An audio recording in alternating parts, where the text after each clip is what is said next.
एक समय ऐसा भी था जब इंसान सिर्फ एक जानवर थे। ना कोई भाषा थी, न समाज, ना ही पहचान था। बस अपने अस्तित्व के लिए लड़ता हुआ एक शिकार करता जीव। न उसे कल की चिंता थी, न भविष्य का कोई सपना। हर दिन एक जंग थी, भूख, डर और मौत से। यहीं से शुरू होती है जानवर से इंसान बनने का सफर। और उस सफर की सबसे पहली गूंज गूंजती है उन पुरानी गुफाओं की दीवारों पर। आज से अरबों साल पहले का वो समय जब धरती पर कोई इंसान, जानवर, पेड़ पौधे, यहाँ तक कि कोई भी जीवित प्राणी मौजूद नहीं था। सिर्फ एक उबलता हुआ आग का गोला जो सूरज से भी ज्यादा खतरनाक लग रहा था। ना कोई हवा थी, ना पानी, सिर्फ धधकती हुई गर्मी, अंधेरा और चारों तरफ तबाही। ये वही धरती है जिस पर आज हम खड़े हैं। लेकिन तब इसका वातावरण इतना विषैला और गर्म था कि जीवन का कोई सवाल ही नहीं उठता था। धीरे धीरे लाखों साल बीत गए। धरती ठंडी होने लगी, ज्वालामुखी शांत होने लगे और धरती का पहला समुद्र बना। इन समुद्र में विभिन्न रासायनिक पदार्थ एक दूसरे के संपर्क में आने लगे और एक अद्भुत प्रक्रिया की शुरुआत हुई, जीवन की प्रक्रिया। पहले पहल सूक्ष्म जीव बने जिन्हें हम प्रोकैरियोटिक कोशिकाएं कहते हैं। ये इतने छोटे थे कि उन्हें देखने के लिए माइक्रोस्कोप की भी जरूरत पड़ती। ये प्राणी ही जीवन की पहली कड़ी थे। कोई हाथ पैर नहीं, कोई दिमाग नहीं, बस एक सरल कोशिका जो जीवन के पहिए को घुमा रही थी। धीरे धीरे प्रोकैरियोटिक जीवों ने खुद को विकसित किया और यूकैरियोटिक जीव अस्तित्व में आए। अब जीवन सिर्फ एक कोशिका तक सीमित नहीं था, बल्कि कई कोशिकाएं मिलकर एक शरीर का निर्माण करने लगी थी। फिर समय के साथ धरती का वातावरण बदलता गया। पृथ्वी में ऑक्सीजन की मात्रा बढ़ने लगी और समुद्र जीवों से भरने लगे। फिर आया एक ऐसा समय जिसने जीवन की दिशा ही बदल दी। इस दौरान हजारों नई प्रजातियां एक साथ विकसित हुईं। जटिल जीव जैसे मछलियां, कीड़े, जेलीफिश और कई अनोखे समुद्री जीवों का आगमन हुआ। रीढ़ वाले जीव पहली बार दिखने लगे। जीवन तेजी से विकसित होने लगा और फिर कुछ जीव पानी से बाहर निकलकर धरती पर भी अपने पैर जमाने लगे। कुछ मछलियां विकसित होकर उभयचर यानी एम्फिबियंस बन गईं, जिन्हें पहले पानी और फिर धीरे धीरे जमीन पर रहने की ताकत मिली। फिर आए सरीसृप यानी रेप्टाइल्स।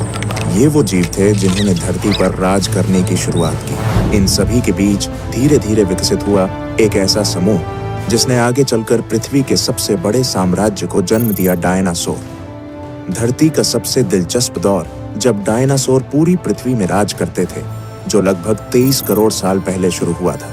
डायनासोरों की दुनिया सिर्फ एक जैसे विशाल जीवों की नहीं थी, बल्कि ये एक पूरी जैव विविधता से भरी दुनिया थी, जिसमें हर प्रकार का डायनासोर अपनी एक अलग पहचान और भूमिका निभाता था। कुछ डायनासोर शुद्ध रूप से शाकाहारी थे, जैसे ब्रैकियोसोरस, जो अपनी लंबी गर्दन से आसमान छूते पेड़ों की ऊंचाई तक पहुंच जाते और वहां के पत्तों को आराम से चबाते थे। इनके विशाल शरीर और शांत स्वभाव के बावजूद इनके चारों ओर हमेशा सतर्कता बनी रहती थी, क्योंकि शिकारी हर कोने में छिपे होते थे।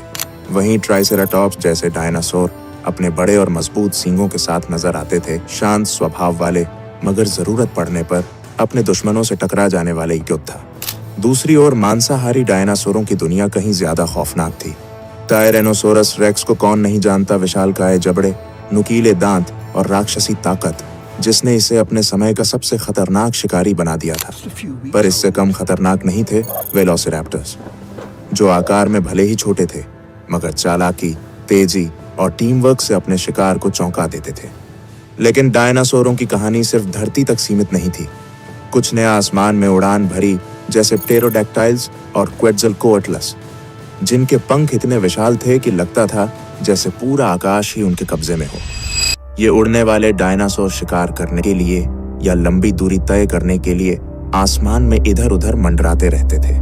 और वहीं जब नजरें समंदर की गहराइयों में जाती हैं, तो वहां भी डायनासोरों जैसा जीवन मौजूद था।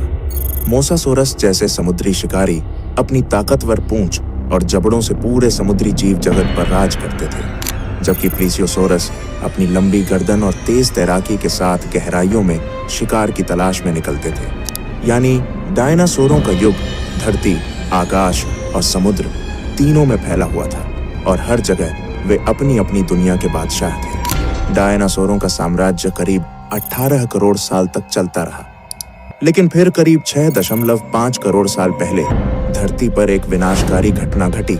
एक विशाल उल्कापिंड मेक्सिको के युकाटन प्रायद्वीप से टकराया। इस टक्कर की ताकत इतनी जबरदस्त थी कि उसने आसमान में धूल और राख का अंधेरा फैला दिया। सूरज की रोशनी धरती तक पहुंचनी बंद हो गई, तापमान गिरने लगा और सबसे पहले असर पड़ा पेड़ पौधों पर। जंगल धीरे धीरे सूखने लगे। जब पेड़ पौधे नहीं बचे तो शाकाहारी जीव भूख से मरने लगे, और जब शाकाहारी खत्म हुए तो मांसाहारी भी ज्यादा दिनों तक टिक नहीं पाए। धीरे धीरे बड़े जीवों की प्रजातियां एक एक कर खत्म होने लगीं। ऐसा लगा जैसे पूरी धरती की जीवन का कड़ी टूट रही है। और यहीं पर खत्म हो गया डायनासोरों का करोड़ों साल पुराना साम्राज्य। मगर इस तबाही के बीच धरती एक नई शुरुआत की तैयारी कर रही थी। एक नई सभ्यता, नए जीव और अंततः इंसानों का युग शुरू होने वाला था। डायनासोरों के विनाश के बाद धरती पर एक नया अध्याय शुरू हुआ। करोड़ों सालों तक दबे, छिपे और भय में जीने वाले छोटे छोटे स्तनधारी जीव अब मुक्त थे। पहले ये जीव पेड़ों की झाड़ियों में, जमीन के नीचे बिलों में या चट्टानों की दरारों में छिपकर रहते थे, क्योंकि धरती पर डायनासोरों का राज था और उनका किसी भी समय शिकार हो जाना तय था। मगर अब वह डर मिट चुका था। वातावरण धीरे धीरे स्थिर हो रहा था और जीवन को फिर से फैलने का मौका मिल रहा था। इन स्तनधारियों की खासियत थी कि इनके शरीर पर फर था, जिससे ये तापमान के बदलते हालात में खुद को बचा सकते थे। ये अपने बच्चों को जन्म देकर दूध पिलाते थे, जिससे उनकी संतानों की जीवन दर अधिक थी। जैसे जैसे समय बीतता गया, इन स्तनधारियों ने अपने पर्यावरण के हिसाब से खुद को ढालना शुरू किया। कुछ ने पेड़ों पर रहना जारी रखा, जहां उन्हें फल, पत्तियां और सुरक्षा मिलती थी। वहीं कुछ जमीन पर उतर आए और उन्होंने नई चुनौतियों का सामना करना सीखा। खुला आकाश, खुले शिकारी और बदलता मौसम। डायनासोरों के बाद धरती स्तनधारी जीवों से भर गई थी, लेकिन उनमें से कुछ खास प्रजातियां धीरे धीरे एक नए मुकाम की ओर बढ़ रही थी। ये थे प्राइमेट्स, यानी वो जीव जो आज के इंसानों के सबसे नजदीकी पूर्वज माने जाते हैं। यही जीव आगे चलकर इंसानों के पूर्वज बनने वाले थे। इन प्राइमेट्स का विकास काफी रोचक था। उन्होंने पेड़ों पर चढ़ना, शाखाओं पर छलांग लगाना और तेजी से भागना सीखा। धीरे धीरे उनके अंगों में बदलाव आने लगा। उनकी उंगलियां लचीली होने लगीं ताकि वे शाखाओं को मजबूती से पकड़ सकें। उनके हाथ अब सिर्फ पकड़ने के लिए नहीं, बल्कि चीजों को घुमा फिराकर समझने और उपयोग करने के लिए बनने लगे। सबसे महत्वपूर्ण बदलावों में से एक था आंखों की स्थिति। अब उनकी आंखें सिर के सामने की ओर आ गईं, जिससे उन्हें गहराई और दूरी का बेहतर अनुमान होने लगा। यह बदलाव उन्हें पेड़ों पर छलांग लगाने और शिकारियों से बचने में बेहद मददगार साबित हुआ। समय के साथ प्राइमेट्स का दिमाग भी विकसित होने लगा। वे अब छोटे समूहों में रहने लगे, मिलजुल कर भोजन ढूंढते और एक दूसरे को खतरे से सावधान करते। सामाजिक जीवन की शुरुआत यहीं से हुई। समूहों में रहना और एक दूसरे से संकेतों के जरिए संवाद करना। सामाजिक जीवन की शुरुआत यहीं से हुई। समूहों में रहना और एक दूसरे से संकेतों के जरिए संवाद करना उनके दिमागी विकास का एक बड़ा कारण बना। धीरे धीरे शरीर में और भी बदलाव आने लगे। कुछ प्राइमेट्स ने जमीन पर ज्यादा समय बिताना शुरू किया। शाखाओं पर लटकने वाले हाथ अब जमीन पर चलने में भी इस्तेमाल होने लगे। रीढ़ की हड्डी में हल्का झुकाव आया और शरीर की बनावट ऐसी होने लगी कि वे कुछ समय के लिए दो पैरों पर खड़े हो सके। यही वो समय था जहां इंसान बनने की दिशा में पहला कदम रखा गया। दो पैरों पर खड़े होना सिर्फ एक शारीरिक बदलाव नहीं था, ये संकेत था एक नई सोच, एक नए दृष्टिकोण और धरती पर आने वाले सबसे जटिल जीव मनुष्य की शुरुआत का।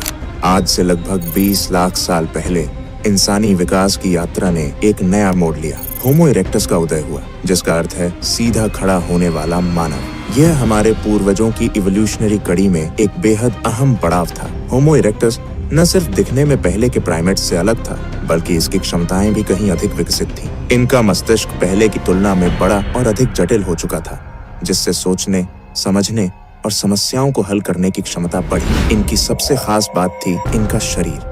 ये पूरी तरह दो पैरों पर सीधा चल सकते थे, जिससे इन्हें लंबी दूरी तय करने में आसानी होती थी। होमो इरेक्टस ने न सिर्फ चलना सीखा, बल्कि अपने हाथों का इस्तेमाल औजार बनाने के लिए करना शुरू कर दिया। पत्थर को तराश कर हथियार बनाना, लकड़ियों से साधारण उपकरण तैयार करना, ये सब उनके जीवन का हिस्सा बन गया था।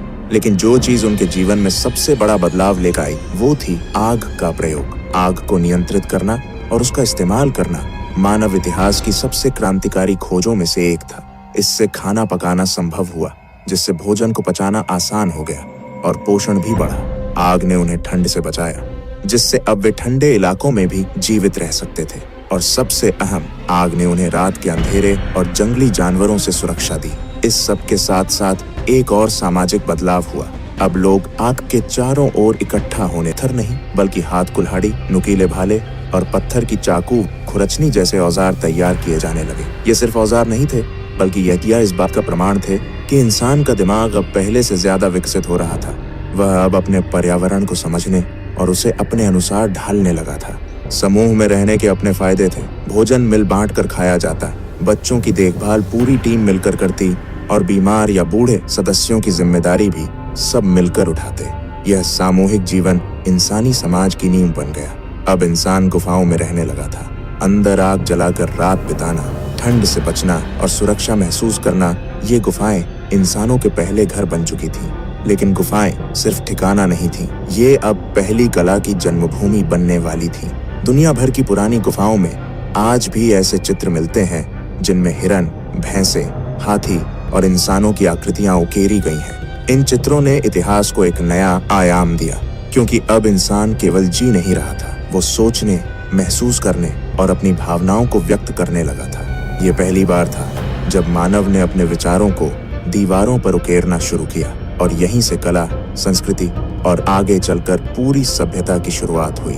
अब हम उस निर्णायक मोड़ पर आ पहुंचे हैं जहां होमो सेपियंस सिर्फ शिकार करने वाले जीव नहीं रह गए थे। अब वे धीरे धीरे इंसान बन रहे थे। एक ऐसा जीव जो सिर्फ जीने के लिए नहीं, बल्कि महसूस करने, बोलने और समझने के लिए भी जीवित था। भाषा कोई एक दिन में नहीं बनी, यह भी लाखों सालों में धीरे धीरे विकसित हुई। शुरुआत हुई इशारों से, हाथों, आंखों और चेहरे के हाव भाव से। अगर आपको ये इंसानी विकास की कहानी पसंद आई हो तो इसे दूसरों तक जरूर पहुंचाइए, क्योंकि जब तक हम अपने अतीत को नहीं जानेंगे तब तक अपने भविष्य की उड़ान को सही मायनों में नहीं समझ पाएंगे। क्योंकि जब तक हम अपनी जड़ें नहीं जानेंगे, हम अपने पंखों की कद्र नहीं कर पाएंगे।